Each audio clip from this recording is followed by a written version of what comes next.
Hey everybody, this is the first video in the Detect, Development, and Deploy series. This video actually comes before the Detect video. In this video, we're going to discuss this, and we're just going to start right here. We got to figure out what our role is, get in that role, stay in that role, and realize that we are where we are because God appointed us to be there. Settle some of the issues on we're not there to be traveling, we're not there to be there one time out the month, and uh, the other times of the months we're somewhere else. We're not there to be there twice a month and somewhere else the other times. We can't build anything with people that are not consistent, obviously. So we need you to be there in the house. If your pastor hasn't told you, he really would love for you to make a commitment to be there, to be planted, so that he knows that when he gives seed in the ground, that you're there to grow. Where are you going to be planted at? Are you planted in the right place? These are important questions that you have to ask yourself, because if you are going to help build the sound of that house, sound of your local church, then you have to be there in order for that to happen. And musicians travel too much, going all over this place and that place and everywhere else, when they need to be consistently in their house, not only for themselves, but for that house. Okay? So let's settle the issue on planting. You can't be moving from pot to pot. You got to be right where you're supposed to be, consistently, where you've already decided, I'm there. I'm not there just to be there. I'm there to contribute something, and that the pastor doesn't have to worry about you. He knows that she knows that you're there, and that's it. The issue is settled. You're in your role to be there. You're submitted. There's no question about it. You're not the biggest person on the block, and you think that you know everything, and you're committed, but you're not submitted. We need you both. We need you committed and submitted in order to develop the sound of that local church. We need you to be there fully, 100%. And so, one of the things that happens in the local church, I've used this particular diagram here. I'll show you real quick. Um, yeah, came up with that myself. So the triangle looks like your church, okay? It's a triangle, and at the top of it is God, and on the sides of it are the pastor and the music ministry. The arrows represent communication, and so in the communication part, we have communication from God to the pastor back to God, and from God to the music department, and from the music department back to God. And then on the bottom, we see where we have the pastor and the music department must be communicating. Okay, so you've seen my example, so you have a kind of a reference to what I'm talking about here.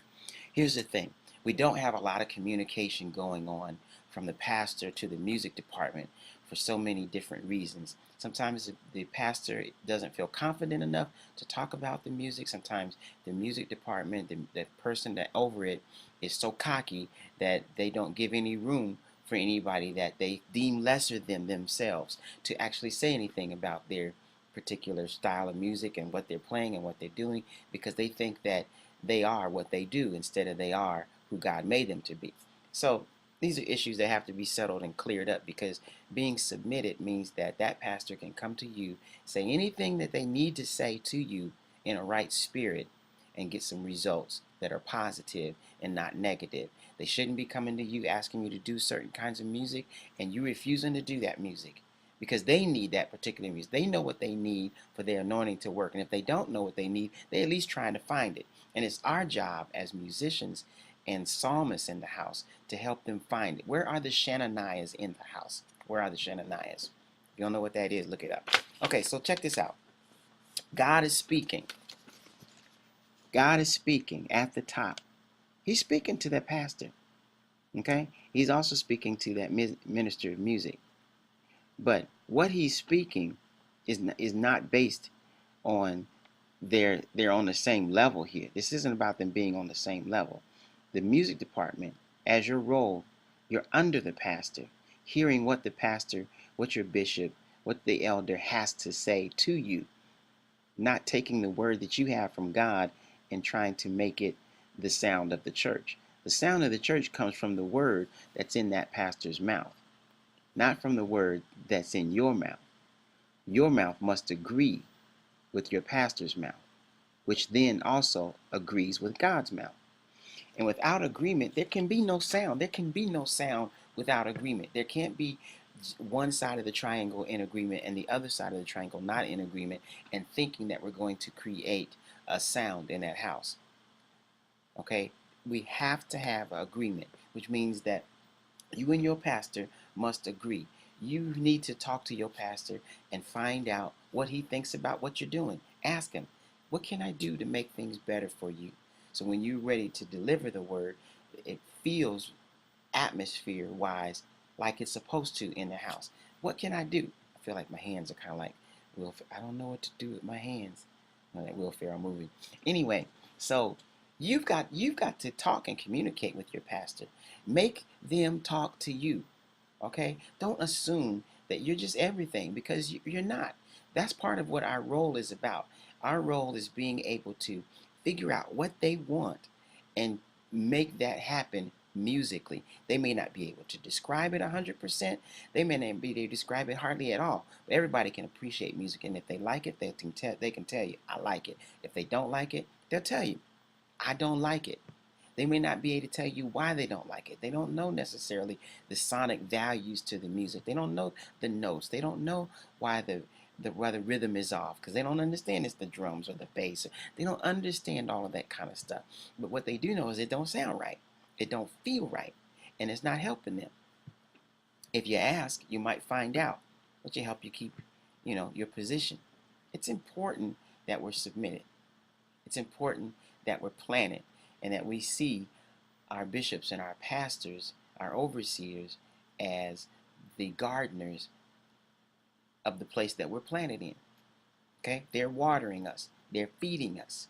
We're there to help and to assist in any way possible. And the way that we assist, obviously, is musically. So we settle the issues and we realize that we're communicating with God. We've got to be in agreement with our pastors at a level where we can accomplish something and hit our goal and meet our target each and every week when we have a service.